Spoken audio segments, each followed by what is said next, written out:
Hello guys, welcome back to a new video. আজকে এই ভিডিওটাতে আমি তোমাদের সাথে শেয়ার করব কিউএনএ। এর আগেও আমি একটা কিউএনএ ভিডিও শেয়ার করেছিলাম, সেটাতে আমি অনেক কোয়েশ্চেনের আনসার করেছিলাম। তারপরেও তোমাদের আরও অনেক কোয়েশ্চেন ছিল, কোয়ারিজ ছিল। আমি তোমাদেরকে কমেন্টের মাধ্যমে সেগুলো ক্লিয়ার করার চেষ্টা করেছিলাম, বাট তাও আমি দেখেছিলাম একই জিনিস অনেকজনের কনফিউশন আছে। তো তাদের জন্য আমি আবার একটা সেকেন্ড কিউএনএ ভিডিও বানাচ্ছি তোমাদের জন্য। তো যেই সমস্ত কোয়েশ্চেনগুলো তোমরা আমাকে করেছো, সেই কোয়েশ্চেনগুলোরই আমি আনসার করব আজকের এই ভিডিওটাতে। একদম প্রথম কোয়েশ্চেন যেটা তোমরা করেছো সেটা হচ্ছে এজ লিমিট। দেখো, কিছু কিছু কলেজে এজ লিমিট থাকে, কিছু কিছু কলেজে এজ লিমিট থাকে না। এটা ডিপেন্ড করে।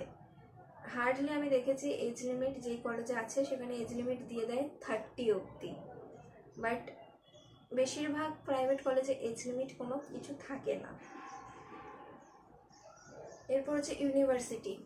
এটা নিয়ে একটু ভালো করে কথা বলতে হবে, কারণ এটা নিয়ে এত কনফিউশন। আমি কোন ভিডিওটাতে আমি বলেছিলাম আমার মনে নেই যে মাকআউট ছাড়া অ্যাডমিশন নিও না। তো বেশিরভাগ সবাই বলছে মাকআউট ছাড়া অ্যাডমিশন নেবে না। আমি নাকি বলেছি, হ্যাঁ আমি হয়তো বলেছিলাম কোনো একটা ভিডিওতে। সেটা একদম প্রথম আমি যখন ফার্স্ট ইয়ারে পড়ি আমি তখন বানিয়েছি, তখন থার্ড ইয়ারে পড়ছি। আমি এখন তোমাদেরকে বলছি মাকআউট ছাড়াও তোমরা অ্যাডমিশন নিতে পারো, কিন্তু সবসময় একটা জিনিস মাথায় রেখো, সেটা হবে ওয়েস্ট বেঙ্গল ইউনিভার্সিটির মধ্যে। ওয়েস্ট বেঙ্গলে এখন দেখবে, আর সেটা চেনার একটাই উপায়, ওয়েস্ট বেঙ্গলে এখন গ্র্যাজুয়েশন করে দিয়েছে 4 বছরে। যেই কলেজে বলছে 4 বছরের গ্র্যাজুয়েশন সেটাই হচ্ছে ওয়েস্ট বেঙ্গলে। যেই বছরে বলছে 3 বছরের কোর্স সেখানে কিন্তু সেখানে অ্যাডমিশন নিও না। সেটা কিন্তু ওয়েস্ট বেঙ্গল ইউনিভার্সিটির মধ্যে পড়ছে না। ওয়েস্ট বেঙ্গলে অনেকগুলো ইউনিভার্সিটি আছে, Bardhaman university, Calcutta university, Vidyasagar university. তো যেই কলেজই হোক না কেন সেটা ওয়েস্ট বেঙ্গলের কোনো ইউনিভার্সিটি হতে হবে। সেটা মাকআউট না হলেও চলবে, মাকআউট হলেও ভালো, না হলেও ভালো, বাট একটা জিনিস মাথায় রাখবে যে সেই ইউনিভার্সিটিটা ওয়েস্ট বেঙ্গলের হতে হবে। কোনো বাইরের স্টেটের ইউনিভার্সিটি যেন না হয়, ভুলেও না হয়। যে কোনো কোর্সই তোমরা করো না কেন, হয়তো হসপিটাল ম্যানেজমেন্ট করলে না অন্য কোনো কোর্স করলে, অবশ্যই এই জিনিসটা মাথায় রাখো, সেটা যেন ওয়েস্ট বেঙ্গলের হয়। এরপর হচ্ছে BBA versus BHA versus BHA. অনেক কোয়েশ্চেন, অনেক এটা নিয়ে, যে দিদি বিবিএ ভালো না বিএইচএ ভালো না বিএইচএম ভালো, কোনটা ভালো, এটাগুলো কি সেম, কি ডিফারেন্স আছে? আমি তোমাদেরকে বলে দিই, BBA in hospital management, plain BBA কিন্তু বলছি না, BBA in hospital management, BHA bachelor in hospital administration, আর BHM bachelor in hospital management, এই তিনটেতে কিচ্ছু ডিফারেন্স নেই। তিনটে একই, তোমাদেরকে কাজ একই করতে হবে।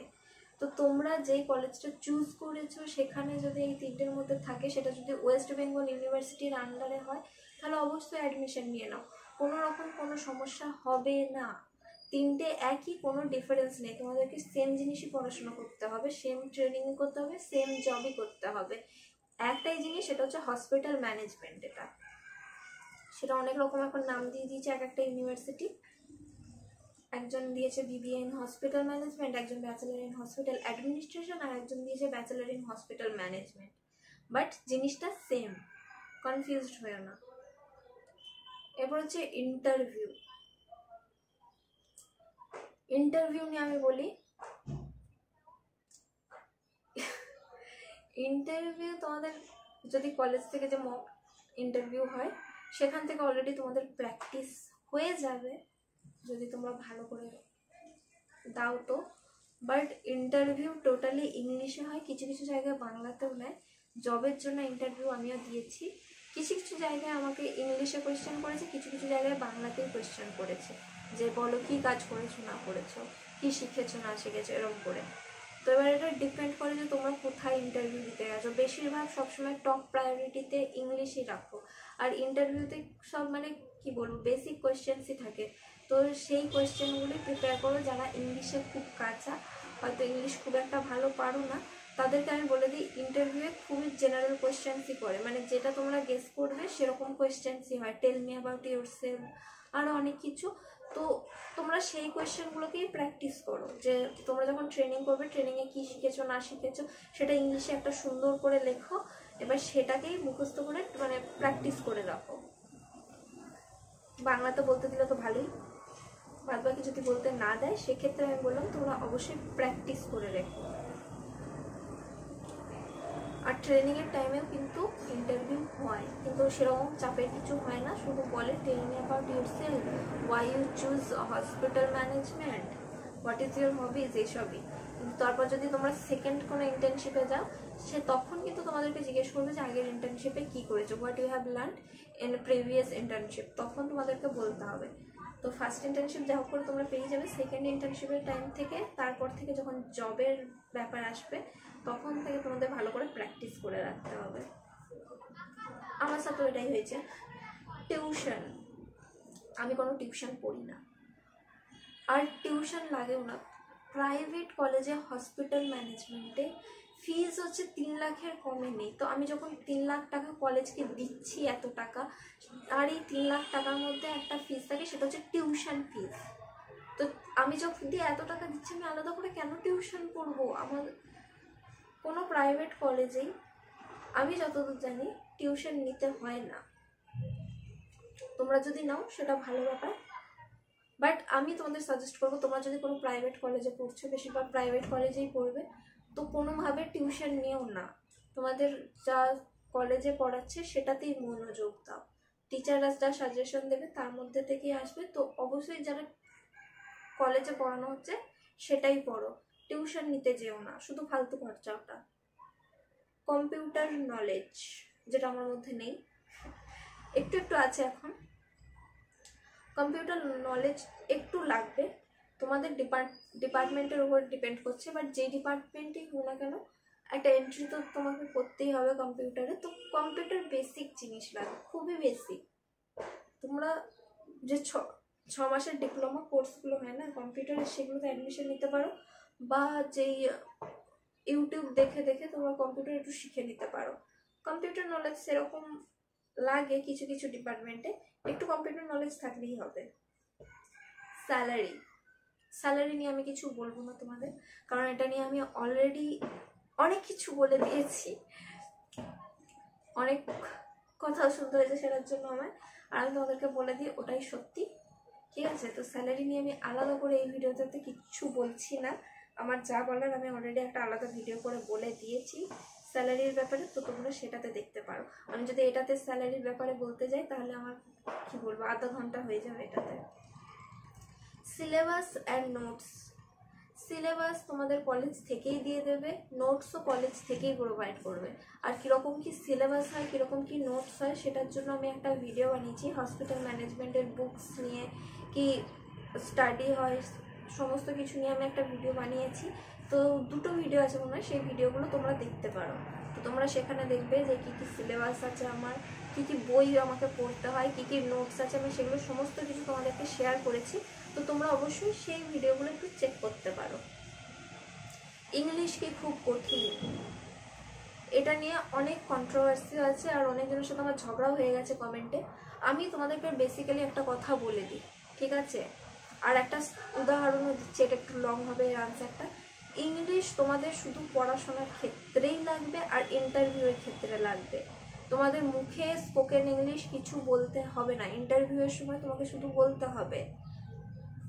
আমি তোমাদেরকে বলেই দিলাম স্টেরিওটাইপস কোয়েশ্চেন হয়, তোমাদের ওগুলো মুখস্থ করে বলে দিলেই হয়ে গেল। বাংলাতে যদি কোয়েশ্চেন করে তো খুবই ভালো, কিন্তু ইংলিশ শুধুমাত্র তোমাদের স্টাডির ক্ষেত্রেই লাগে, স্পোকেন ইংলিশ সেরকম লাগে না। তো অত কঠিন নয়, কনফিডেন্ট আনো নিজের মধ্যে, কনফিডেন্ট লুজ করার কোনো দরকার নেই। ইংলিশ খুব একটা লাগে না, শুধু স্টাডির ক্ষেত্রে আর শুধুমাত্র ইন্টারভিউয়ের ক্ষেত্রেই লাগে। আর ইন্টারভিউয়ে একদম কোয়েশ্চেন স্টেরিওটাইপস টাইপেরই থাকে, মানে তোমরা যা দেখে যাবে সেরকমই কোয়েশ্চেন আসবে, এমন নয় যে হঠাৎ করে আউট অফ সিলেবাস কোয়েশ্চেন হলো, এরকম হয় না। কোয়েশ্চেন তোমরা মানে ইন্টারভিউ দিতে দিতে মক টেস্ট দিতে দিতে তোমরা বুঝে যাবে যে কীরকম কী কোয়েশ্চেন করবে না করবে। তো ইংলিশ খুব কঠিন নয়। আর এটা নিয়ে আমার সাথে একজনের কমেন্টে ঝগড়াও হয়েছিল আগেরটাতে, ও নাকি বলছে যে হসপিটালে ইংলিশ নাকি খুব দরকার, হসপিটালে কোনো হাইফাই ক্লায়েন্ট এলে পেশেন্ট এলে তাও তো ইংলিশে কথা বলবে, সেক্ষেত্রে খুব কথা শোনাবে। আমি বলি আই থিঙ্ক তুমি কোনোদিনও হসপিটালে যাওনি। হসপিটালে যত হাইফাই লোকই যাক না কেন তাদের মেন্টাল অবস্থা খুব একটা ভালো থাকে না। হসপিটালে যারাই যায় খুব ভালো মেন্টাল অবস্থা নিয়ে যায় না। ওটা হোটেল ম্যানেজমেন্ট নয়। হোটেল ম্যানেজমেন্ট হলে হয়তো স্পোকেন ইংলিশ খুবই দরকার, কারণ হোটেলে গেলে তোমাদের ইংলিশেই ক্লায়েন্টের সাথে কথা বলতে হবে। বাট এটা হসপিটাল ম্যানেজমেন্ট, যেই হোক হসপিটালে যেই যাও, আমি আজ অব্দি দেখিনি কেউ ইংলিশে কথা বলছে বলে। সিরিয়াসলি আমি কাউকে দেখিনি। কোনো পেশেন্ট আসছে, তুমিই বল, তুমি যদি কোনো হাইফাই কেউ হও, হয়তো হসপিটালে গেছো, কোনো একটা দরকারে তোমার মুখে ইংলিশ বেরোবে? ইংলিশে কেউ কথা বলে না হসপিটালে।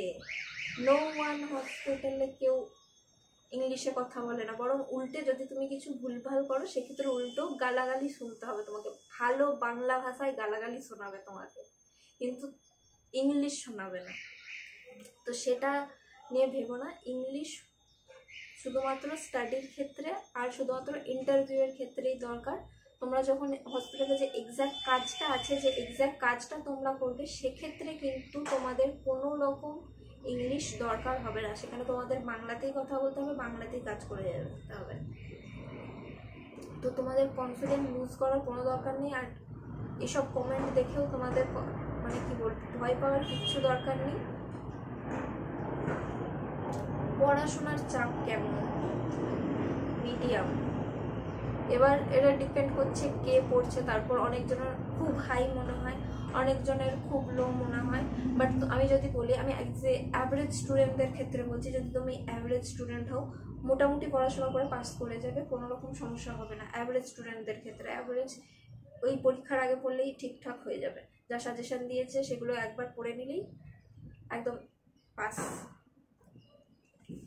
তো আমি এটা বললাম শুধুমাত্র অ্যাভারেজ স্টুডেন্টদের জন্য। যারা খুব ভালো তাদের হয়তো পড়াশোনার চাপ খুব মনে হবে, যারা খুব খারাপ তাদের পড়াশোনার চাপ কিছুই মনে হবে না।